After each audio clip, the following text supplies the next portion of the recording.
If you're trying to get a traditional publishing contract for your novel or nonfiction book, I want to help you out. In this video, I'm going to share with you 7 mistakes I made on my way to my first publishing contract.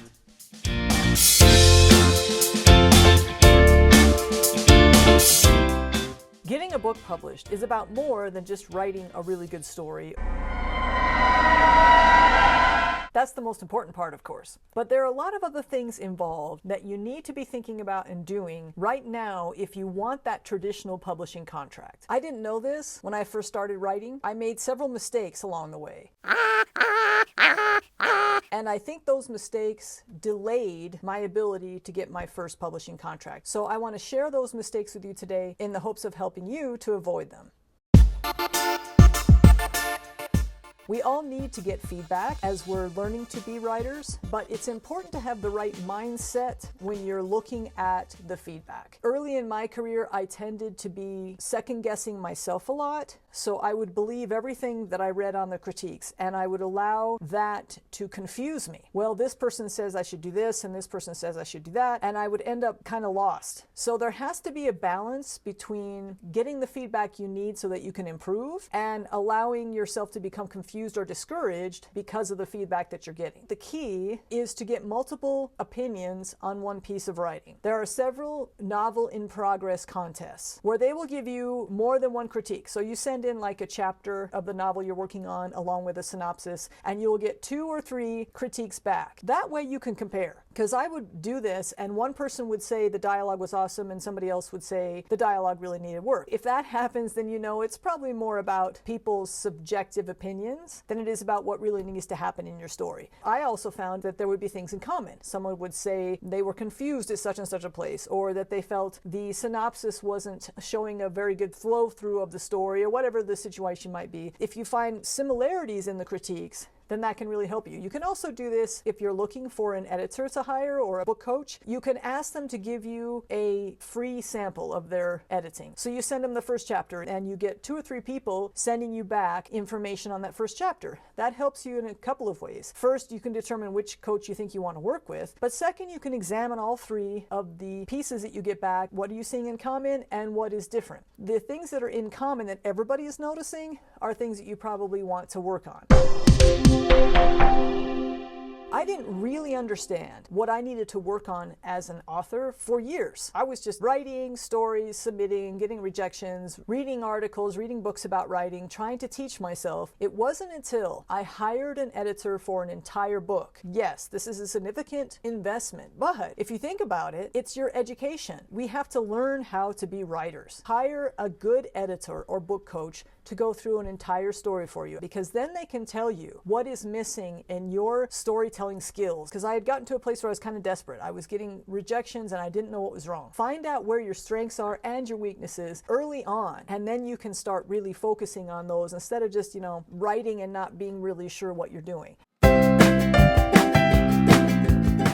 When we first start out, we love to dream about being published by Simon & Schuster, HarperCollins, Penguin, one of these big publishers. We see these books in the bookstore and that's where we want to be. Problem is that the odds of you getting a publishing contract with one of the big ones, and there's only a handful of them now, is really against you because you are a beginning writer still. That's kind of like expecting after taking 3 years worth of piano lessons, you're going to be invited to play at Carnegie Hall. You have to be realistic about this. Now, does it happen? Every once in a while it does. A first-time author gets published by one of the big guys and it's awesome. So not necessarily that you don't want to try, but you want to focus with your first book on smaller traditional publishers. Sure, go ahead and send it away to the big ones if you want, but expect to wait for 6 months to a year to hear back, and meanwhile your life is trickling away and you could have this book published and out on the market. There are a lot of really awesome indie publishers out there these days. Maybe they're not as big as Penguin and Simon & Schuster, but they can still help you push your career forward. They're going to get that book out on the market for you, and then you can go from there.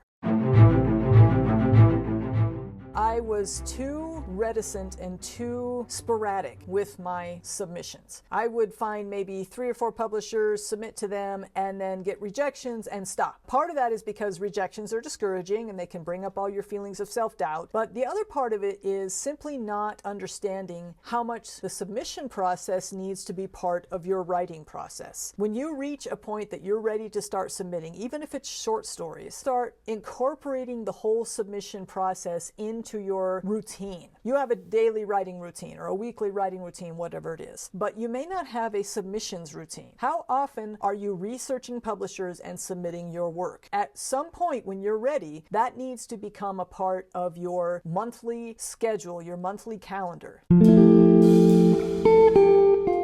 One of the comments I got early on from a publisher I had submitted to, my first novel, said something about, great story idea, not right for us, but keep trying, you will find a publisher for this book. That was a really positive comment. I loved getting it, of course, but then I kind of filed it away and forgot about it and did not follow through with more submissions and using that momentum to project myself into a publishing contract. I spent way too long feeling like maybe it wasn't good enough or paying too much attention to the other rejections I got that didn't have positive comments. Let those positive comments push you forward, because before you get that first publishing contract, it's really easy to be afraid that you never will. So every positive comment that comes through, pay attention to it, put it up somewhere you can see it. Don't just file it away and forget about it, because you need that positive energy to keep pushing forward. I was really focused on making my writing good enough to where I could get that first publishing contract. Of course, that's important, but what that does is it leaves out a huge part of an author's job these days, which is to build a readership. We have to take responsibility for attracting people to our platforms to get more readers and more eyes on the work that we're producing right now. I didn't think about that then. My thinking was, once I get this story good enough and I get that publishing contract, then I'm good. Unfortunately, that's not how it works. Now we know that this is something we have to do because we have to help the publishers to get readers to be interested in our books. If you don't do that, often what happens is your first book goes out there and nobody cares because they don't know you. It's important to think long-term in your career. Imagine that you are going to get this publishing contract and that you are going to have another one after that and another one after that. That may be hard to think right now. It was for me at that time. But you want to think that way because then you can start building your platform now.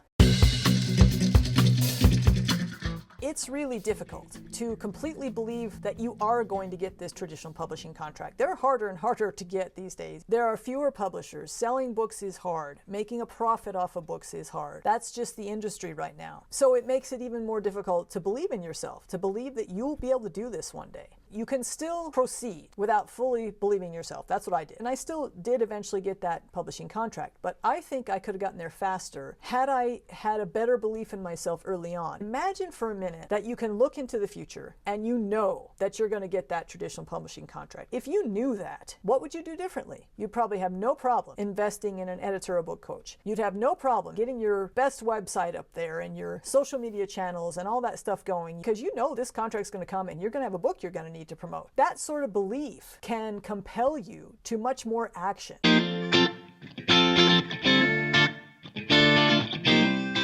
If you like this video, please give me a thumbs up and subscribe and hit that notifications button so you'll know when I have another video coming out.